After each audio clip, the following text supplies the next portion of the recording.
Welcome to Rick's Corner. I have a very unusual guest today who I've been trying to get for some time. He's very, very well known in bodybuilding. He's very controversial, which I like, and he tells the truth and tells it like it is, just like I do, because there's no BS in this business. So a lot of guys try to blow smoke and they say, oh, I don't take this and I don't take that, but you know they do, and I really don't care. Just do what you want to do. But it's my pleasure to have Gregg Valentino, and it's so nice to have you here.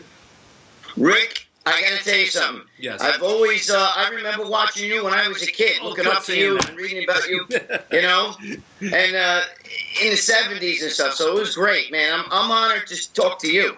Those were good days. Yeah, those were really They were great days. You started training in the 70s, right? I actually started training about 1972, 73.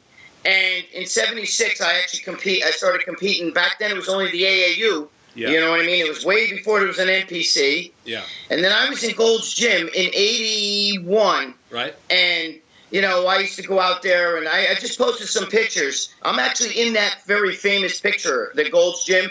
When they took that, then they took one of everybody inside. You can see I'm in the front row. It's on my Instagram. So you can send me a copy. I can put that on here? Oh, sure. Okay. Sure. Absolutely. How old were you then? In 81, I was 20, and then I turned 21. I turned 21 in August, but I was out there in, like, January and stuff. Are you sure you turned 21? Yeah, back then I turned 21. Now I'm about 57. I always like to ask people, what inspired you to start training?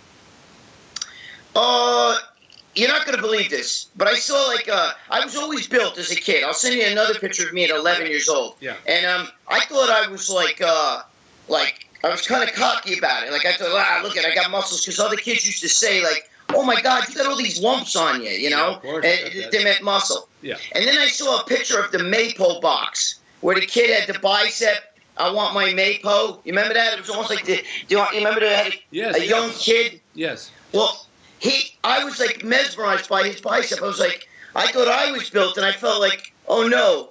This kid might have me beat, so I got to start working out. I know that sounds crazy. No, it doesn't sound crazy, because we all get inspired by something. I was inspired by Joe Weider. He had his DNA brothers out of Canada. They were twins. I'm going back to the 60s. And he was always saying how you perform a sneak attack on your muscles at 2 o'clock in the morning and scare them into growing, you know, that kind of stuff. But we all have to start somewhere. But when you started, did you know anything at all about training? Did you know how to train body parts or anything? No, all I knew was to do curls and, you know, do presses. And my parents were kind of against it, because I was into, you know, like, I was into sports, and my mother used to tell me, you're gonna get muscle bound, you're never gonna get, you know, you're gonna be able to play sports. So I used to sneak in my room, and I would do it in my room. You know what I'm saying? Like at night when they'd be sleeping, I'd have to drop the weights onto my bed so they wouldn't hear it hit the floor. Did you read a lot of magazines that told you how to do certain body parts? You know what? I did not, and I'm going to tell you why. I got the billiard barbell, that pamphlet that came with it, but where I lived at the time, you really couldn't find muscle magazines. You know, it was very hard. You had to go right into Manhattan, New York City. Yeah. I'm from the Bronx and in Westchester, where I grew up. Right. And you couldn't really find bodybuilding magazines. I didn't start seeing the magazines till about 76, 77 on the newsstands. And you waited, like, you knew, like, the first Wednesday of every month or something. So you'd be there and you'd be like, oh my God, you know, and I went crazy. But it wasn't until back then I saw that. What about diet? What'd you eat? You know, I ate pretty much junk. I ate pretty much everything. You know, I live in an Italian family, so we ate, you know, spaghetti and meatballs and everything. But I mean, I ate junk. I didn't really know. I knew nothing about nutrition. I knew nothing about steroids. Yeah. You remember back then, it was kind of a hush-hush thing. You know what I'm saying? And Muscle Builder didn't really talk about that stuff. You know, when he did get the magazines, I believed that protein powder and then that lecithin stuff that would float to the top of the water. You know, I did all that. Then the liver pills, you know, but I bought into all that stuff. I did liver pills too, and steroids weren't even talked about. Nobody knew what they were. Nobody. But I did read that Bill Pearl was taking Dianabol. And so I didn't know what it was, but I had a friend that was a delivery boy at the pharmacy from school. I said, see if you have any Dianabol on the shelf in the pharmacy. Sure, he brought me a bottle of 100. So I took 1 a day, then 2 a day, and blew up in 2 weeks like amazing. It was made by Seba. You remember Seba? I remember Seba. They had the little blue tablets, you know. My friends used to take them. But I didn't know what it was. Because I didn't train in a gym. I trained at my house. There was no gyms around. And then I started going to the White Plains YMCA. Yeah. Because they, I went to high school and stuff in a smaller town in Westchester, not the Bronx. Well, I did I grew up in a small town north of here, which was a little bit of a hick town, and they had a YMCA with broken weights and bent bars, but it was good enough to get a workout. And, I was drinking 3 quarts of milk, and, back then it was meat and milk. But the Diana Ball put me over the top at the time. I said, boy, this stuff's great. And I was only like 17. But, man, I kicked my butt. I liked it. So, I did the same thing, Rick. I used to drink eventually, like as I started getting, more aware. A kid in high school actually used to work out a lot. And he was kind of took me under his wing. He was a little bit older. And I would drink milk, and I would go to the deli, maybe either get like a pound of roast beef, or I would get go to the butcher, and I would actually eat raw chopped meat, like hamburger meat. Back then, you didn't know anything about salmonella or any of that. No. How many days a week did you train? Every day. I did what you guys did. I did each body part, 3 times a week, every day, at high volume. And you could never do enough for me. I would, I could spend 3-4 hours just working out. I didn't care. I did too. Back in the days prior to that with Steve Reeves, those guys worked out 3 days a week, but they did the whole body 3 times a week. I didn't do that. That's crazy. But over the years, 3 times a week was what it was then. Then it went to working each muscle twice a week, which worked really well. And then some guys do once a week, which I'm kind of doing now a little bit because I'm older. And that's me too. Either. Not too bad. I think you have to adapt, Rick. I think as we get older, we have to adapt. And I think our bodies, your body well enough right now, just what to do. And your body, you can grow and make gains on 1 day a week. But if you're a young guy, I think you need more. I don't believe in overtraining. I believe in under-recuperating. Well, that's true. Well, I did overtrain at some degree, but I was younger. I'd fall asleep at stoplights driving home, but I made good progress. So maybe I wasn't overtraining. Maybe I was doing what was right, and then I was getting sleep and eating right, of course. But as you get older, and you do have to adapt to it. And do you have any injuries? I didn't have any injuries back then. I had ganglion in the wrist, sore wrist, like guys would get sore elbows. Because I used to play baseball, so I would get tendonitis in the elbows. Nothing major. I did break my, I ripped a pec and broke my rib when I played football. It was actually tackle football with no clothes. It wasn't for school. It was just, with a bunch of kids, and they tackled me in my freaking ribs. But I was in middle school when that happened. Yeah. But nothing really major, Yeah, because now I get injuries, but not then. Well, with the wrestling I did, I had a lot of injuries, and I mean, I'm going to be 73 in like 3 weeks. I can train. You look great. I have sore shoulders. I have a ripped tricep. I tore my quads. I got a new knee. But everything seems to work okay. I just can't go as heavy. I'm sure you don't go as heavy as you used to, right? No, I can't. Even if I tried, Rick, I used to be able to bench a lot. I can't do any of that. And I use a lot of machines right now. Because I think, machines are fail-safe. You really don't get injured with machines. You get in there and you get Smith machine for bench press, and I know a lot of guys, that's like taboo. But, hey, Dorian Yates won the Mr. Olympia squatting on a Smith machine. I used Smith machine with Arnold for years for inclines and flats and squats, and it was fine. It's still a bar, and it's still muscle resistance. No matter what you do, you have to have the resistance for the muscle to grow. You can even use bands if the bands are strong enough.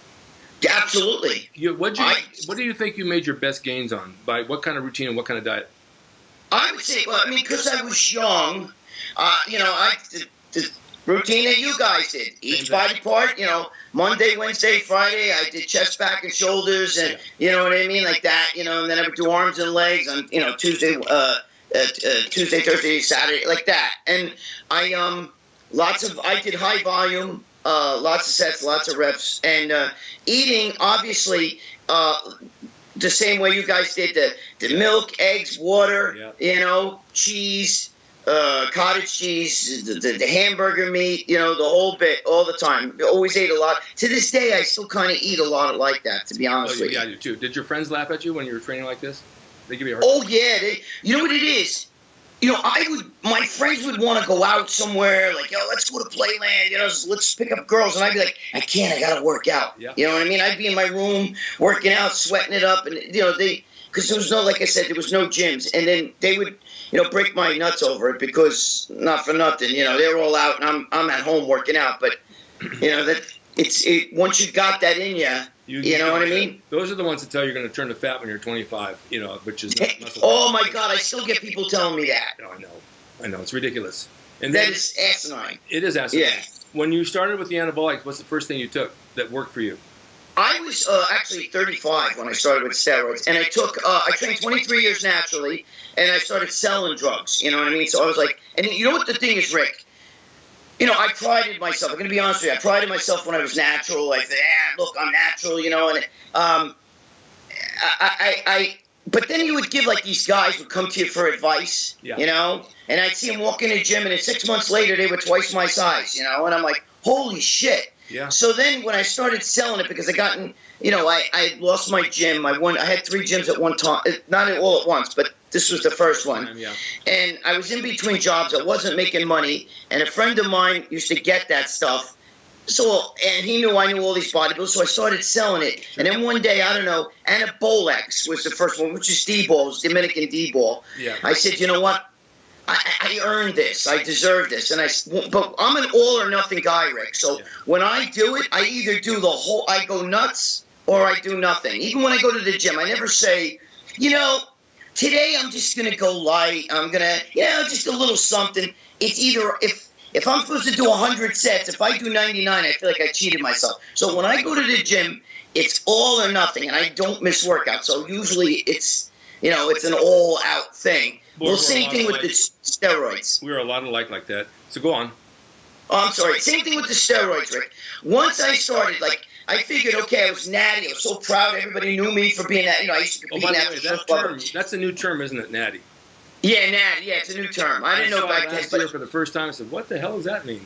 Now. Yeah, now with all these terms, I don't know what they have to, like swole. He's swole. Yeah. You know what I mean? Yeah. But so once I started, once I took my first tablet, I said, well, fuck it. I robbed the bank, so I might as well go for the gusto. Sure. So then I went crazy, you know what I mean? And then I was actually I started injecting myself with testosterone. Now remember, I was selling the shit, so I had so much, stuff. It was really you had juicy. All you wanted. It's like working in a bakery and eating all the cupcakes.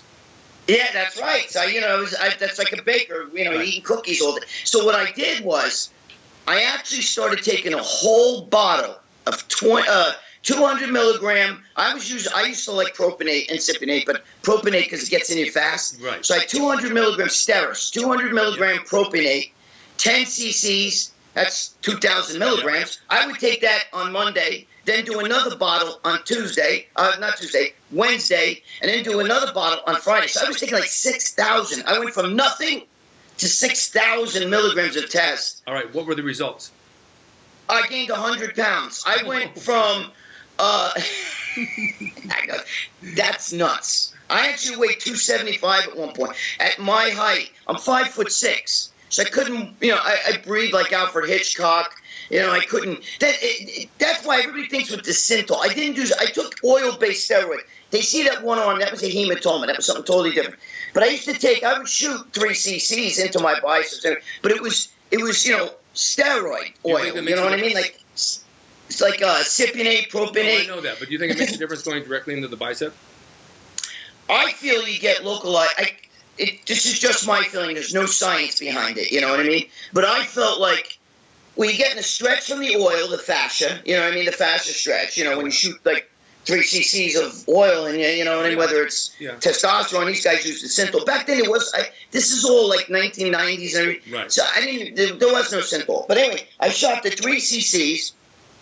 So I felt that the muscle fascia stretched. And then I always believed that if you put the drug directly there, I felt this is just no science behind this, but I felt like you get localized growth. Because you see guys, whenever they would shoot their ass, they would sometimes get those big shelf butts. You know what I'm saying? Yes. And I didn't want that. I figured, who doesn't want, so you put it in your arms, but I moved it around. But, everybody, look at the arm. But because that one arm is like ridiculous, like a balloon. No, you got that was blood.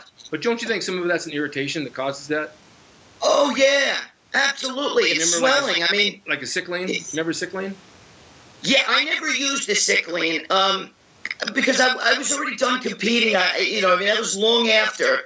And I feel like if you're going to compete, you want to get the calves up or something like that. Then I understand that. Yeah. But I wasn't worried about that. You know, I was just, I was now selling this shit. Right. And I was just bum's eye. I mean, Rick, I got to tell you, that's just the test. I mean, I was popping them friggin' Polish E-balls, you know, some Anadrol. I took every, I mean, I went insanity. You know what I mean? How did you feel?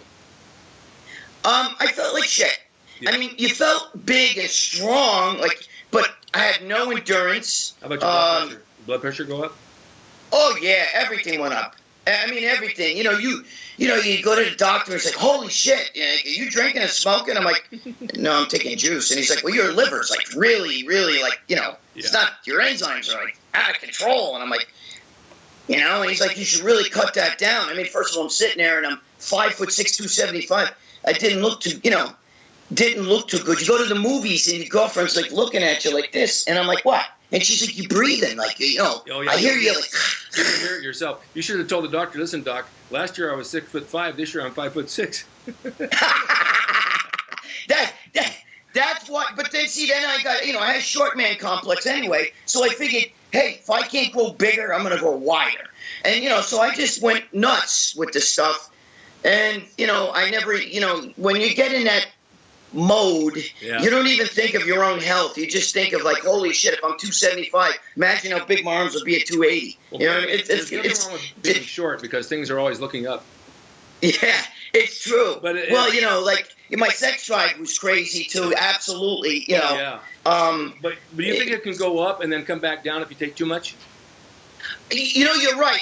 When you did go up, like Kevin Levrone once told me that for the first 3 weeks of when he starts his cycle, he's like, he's really horny and all. But then he said after that, it's like, it like kind of levels off, you know? Right. But once I introduced a new drug to myself, like, I used to like to take like Mexican Sten. Everybody else said, oh, stay away, that's a dirty drug. I don't know, I liked it. If I switched my test to like a Sustanon or something, there goes the sex drive, come right back, you know what I mean? Yeah, well, Deca does that too, that can ruin it. Deca? Yeah, only at first. Then I did get the Deca-Dick, which is, you know, because of prolactin. Yeah. There's that magic number, like 600 milligrams seems to be like this, like anything over that, it's just like, Deca seems to like really kill the sex drive, you know what I mean? So, with it. Yeah. I would use Equipoise, Rick. I would take like a Ganabol Equipoise, and I would shoot myself with like Equipoise. And you know what's funny? That shit was like a 50 cc jug, and I probably would use that in a week too. Oh my God. I mean, I think Equipoise was pretty good, right? Oh, I liked it way better than Deca. Yeah, it has an anabolic effect like Deca, but it doesn't kill your sex drive. That's it. It goes the other way. It's interesting because I never thought about shooting my bicep with an oil-based testosterone, but it sounds interesting because it sounds like, yeah, that could possibly work. I believe, Rick, that if you put the steroid directly into that particular muscle, there's no science. It just, for me, I understand your thinking. I understand that. Right, you get localized growth. I mean, I could be totally wrong. But we're talking about injecting into the muscle, right? Yeah. And then how the oil could expand the muscle a little bit. I know what I asked you. Was that painful with the needle? Because I'm not worried about needles. I do them for years. But in the bicep, it seems like it would be a little painful. You know what? Pain is pleasure. After a while, I didn't really think of it as painful. You get so used to it. Yeah.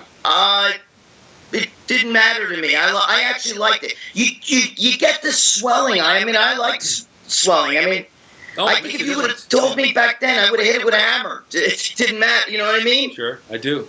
I have another question too. So I want to go into the synthol part of it. And you started that much later on, actually. It wasn't at that time. I know everybody thinks I did synthol. I used the steroids like synthol. I used it. Okay. Synthol to me is bullshit oil. You know what I mean? There's really no such thing as synthol. These guys bottle MCT oil and all that stuff. Oh, you didn't use that at all? What's that? You didn't use that at all? No, I used the steroids instead. The same way, though, that you would use synthol. All right. If you took 3 cc's of synthol and shot it in your bicep, or 3 cc's of tests, like cypionate, propionate, or anything like that, you're still getting 3 cc's of oil. Yep. But I felt like, why use that when you can use test? Gotcha. See, that's what I'm saying. Now, the thing is, though, you have to go around to each muscle. For example, you've got 3 heads on the delt, so you have to hit all 3 heads, and then the other side so that it balances out. That's a job. Yeah, I didn't do it like that. I moved it around. I shot that. I did shoot the both heads of the tricep. I didn't shoot like the heads of the bicep. I just bang right into the bicep. Yeah, I did things haphazardly, Rick, because I had an infection in my right arm. And if you watch the TLC show, I can prove to you right now. If you watch the TLC show, that man exploding arms crap, what they did was they merged 2 stories together. And I'll tell you how you can see that I'm telling you the truth. My right arm had a hole in it. That's why I had because I actually got an infection from reusing the needles and all that crap. I didn't even clean the environment. I was an idiot back then. Yeah. And now I preach about how important it is to clean the environment. Yeah. So an emergency room doctor actually cut this bicep. So that's why it has a flat appearance. Okay. All right? And then it goes in like that. And I even said that on the TLC show. But that's this arm. You can tell by the tattoos, this arm is the arm that I drained because my son, who now's actually with the government, he's with the NSA, he's intelligence. He was with the Army first, intelligence. Hit me with a bat when he was 9. Not purposely, he let one go, and it hit me here on the side. But the whole arm blew up like this, like a giant balloon. So I drained it of blood while I was on the phone with Bob Bonham. So when I was doing this TLC show, it was supposed to be called The Other Side of Victory. It was all about steroid use, drug dealing, and all that. Yeah. We were in there, and but actually Kevin Levrone saw the video because I remember he was like threw up in the garbage. They showed pictures of me shooting the blood out, taking the blood, and it showed we had a whole half-hour video. Yeah. And Bob Bonham showed it to the producer, and the guy's like, "Oh my God, this is great! I got to use this." And so we did. But he merged 2 stories together, made it look like that was an infection. I drained it of blood. There was no infection. It was just a giant hematoma. Gotcha. I mean, I filled up a freaking mayonnaise jar with blood. Wow. So that's why but all you have to do is look at the TLC show and then look at the tattoos, and you can see that's a different arm. It wasn't an infection at all. Okay. And I wasn't pulling oil out of there. I can give you the video. You can even post it. I'm glad to know that it wasn't synthol, that it was the other thing, because I would have thought it was synthol. But why would you want to use, Rick, why would you want to use synthol when you can use, if you want to do that, like if you want to add girth or you want to swell up why wouldn't you use the steroid? Because you get the 1-2 punch, the localized growth. I agree with you. I totally agree. With that? I totally agree with you. Absolutely. I mean, synthol to me is useless. It's a useless oil. I wouldn't do it. I would rather use. I mean, I don't feel like doing it now. I mean, I'm not as big. I mean, I'm built and everything, but I'm not I don't have those giant arms. They're all shrunken down now. I mean, they're still big, but they're not like that. No. I could sit. If that was synthol, why don't I just sit here and do it? And when everybody sees that arm, that was like a balloon. It was one arm. It wasn't both arms. So what do you think? I shot synthol in one arm? No, that was a hematoma. But I used the steroids the way guys use synthol today. Like Boston Lloyd with the 3 cc's. Yeah. I was doing that shit a long time ago. 3 cc's, 3 cc's. I don't know him, but I know his dad real well. I used to train with his dad, John. Right. Boston was a little kid back then. But I don't know. We never went crazy back in the 70s with anything. It was always just basic stuff. And the bodies were much slimmer, but they were big and they still looked good. They were better. They were better. They're way better. What do you think of bodybuilding today, by comparison? You think, yeah, it's different. You guys, your physiques had signatures. They were signatures. They were like a thumbprint. You can cut off the head and you can go, okay, that's Arnold, that's Franco, that's Danny Padilla, that's, you knew who. Everybody had their own physique. It was a signature, and the physiques were good. Yeah. I mean, look at Sergio Oliva. Had the mass of guys today, but with a 28, 29-inch waist. Yeah. Right? Yes. Of course. I mean, who has bigger arms and thighs and calves and shit? He has what he had back in the 60s. These guys have the same thing today with a lot more drugs. A lot more drugs. Okay? And all this insulin shit and all that. Yeah. But he had that with a tiny waist. These guys got a ripped 40-inch waist. That don't look good. Nope. Well, let me ask you about, as long as we're on this subject, did you do GH too? I never did GH. I don't see, first of all, I didn't sell GH. Yeah. I was selling, the steroids themselves. I didn't have a connection to sell GH. You know, I mean, probably could have gotten it, to sell it, but I didn't use GH. I'm an androgen guy all the way. Gotcha. I don't like to fuck around with like the Winstrels and the I'm go right to the androgens. Okay. You know. Yeah, and even the insulin is like, who cares? You know, it's like, I don't want to mess with. Never. No, I agree with you on all that. Okay, now let's talk about this. What happened with Muscle Sports Magazine? I got a brief thing from Christian that something happened with you and Joe. Oh yeah, that was just. I don't have to vent about that. You can ask me whatever you want to ask me, but it's just me and Joe had a big disagreement. We had a little bit of a fight, and I just felt like he wasn't treating me right, so I took it to him, and he got stupid with me, and that was it. Now I left, and I got other things I'm going to be doing. The sport's changed so much, and the industry's changed so much. If you took Phil Heath, who's Mr. Olympia, and you put him at a table at an expo, and then you put Rich Piana at a table, right? Yeah. Phil Heath will sit by himself, and everybody will be at Rich Piana. Yet that's Mr. Olympia, and that's he's a character, and though that's how it's. That's how it is. Rick. Let me ask you a question, right? Okay. Check it out. You're from a great era. And, Frank Zane was a great bodybuilder. We all know that. One of the greatest bodybuilders to ever live. Mr. Olympia a couple times. I mean, he was, an enigma. Yeah. But if you took a picture of Frank Zane, right? Mm-hmm. And then you took somebody like Marcus Rule. Okay. And you showed their physique to maybe your next door neighbor or somebody down the street who knows nothing about bodybuilding, and you said one of these two guys is considered the greatest bodybuilder, one of the greatest bodybuilders ever, they would probably pick Marcus Rule, right? And follow what I'm going to say. Bodybuilding, what we judge bodybuilding, there's competitive bodybuilding, and then there's the lifestyle of bodybuilding. Right. And I think today the lifestyle is growing, but competitive bodybuilding is kind of going off in its own way. Because check it out.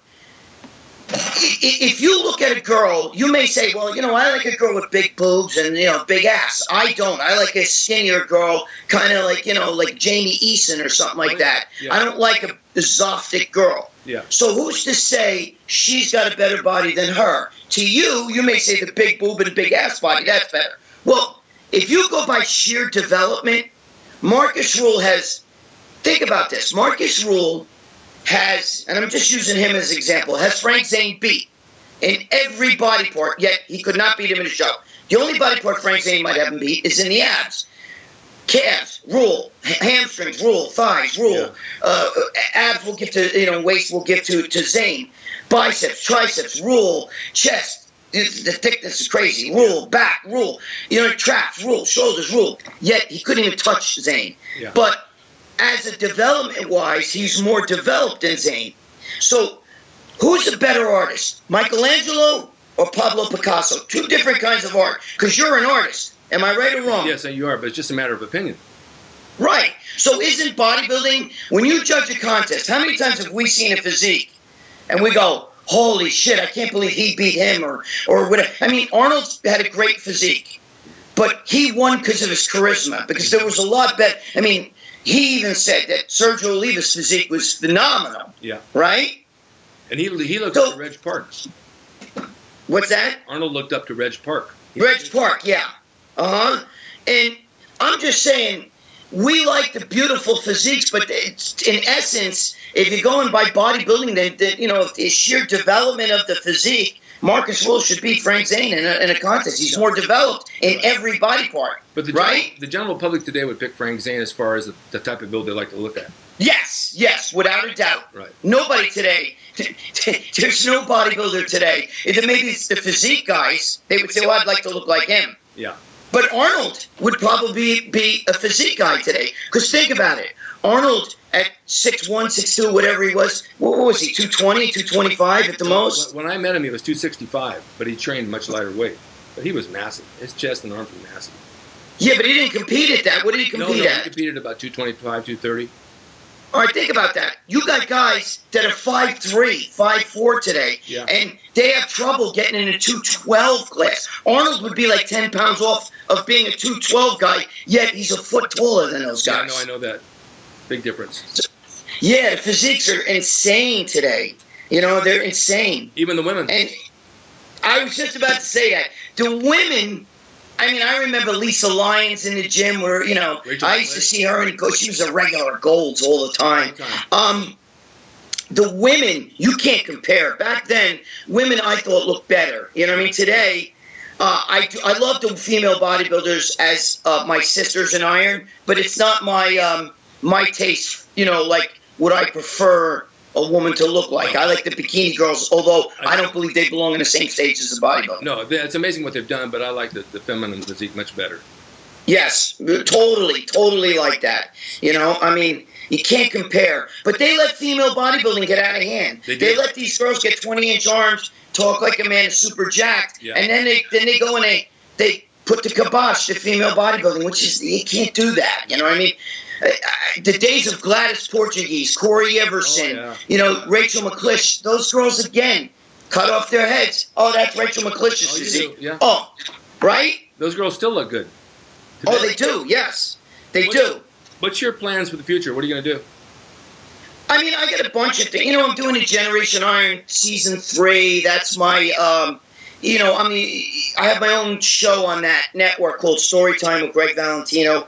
I got an upcoming gig. I'm not supposed to say what it's with yet. Okay. But, you know, I'm going to be doing another show. I think you know who it's with because he's the one who talked to you. And I'm going to do it with him and that company. I got a bunch of different things I'm doing. I'm always going to be floating around in the bodybuilding media, so to speak. If I can ever add to that and help you, I will. We might be able to do another couple of interviews and make a little series of them. I think that'd be kind of fun. I'll do anything you want to do. I totally respect you. You don't realize, I remember you when I was young. You were an inspiration to me. I remember all those days. I used to see you in the magazines and stuff. And, you know, believe me, and Leon Brown always used to talk good about you to me. Leon's a nice guy. Very nice guy. He would always tell me stories and, you know, about everybody and you guys all going out to eat at the Germans and, you know, and Bill Grant, and all that stuff. And remember Bill Grant? Yeah. He was with us. I'm good friends with Bill. I was just with him not too long ago. He's a great guy. Great guy.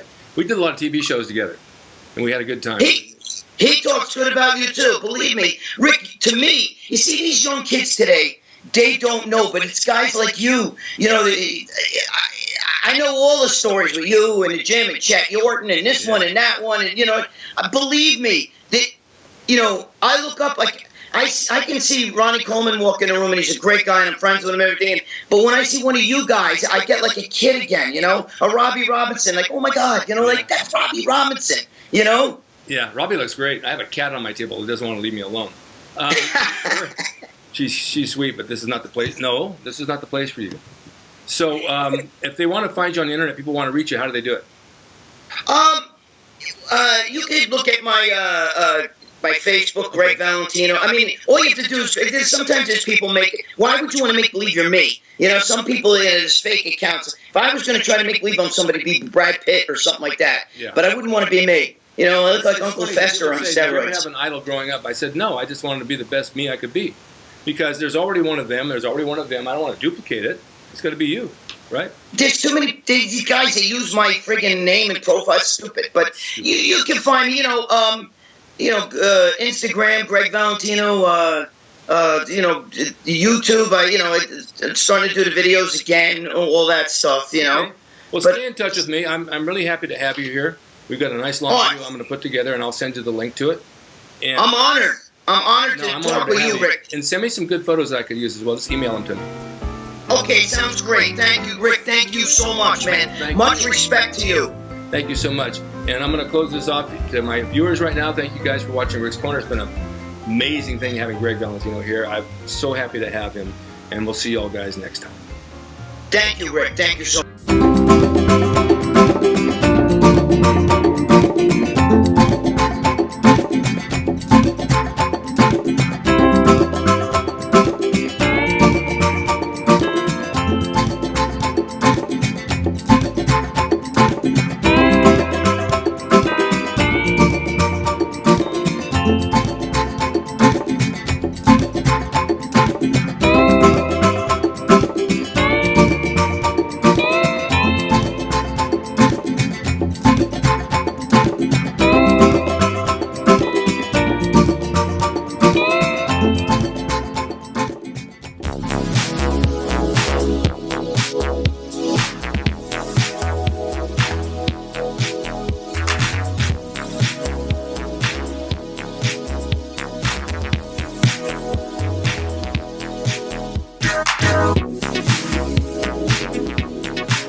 drasin.com. He is the equalizer, baby. See you next time.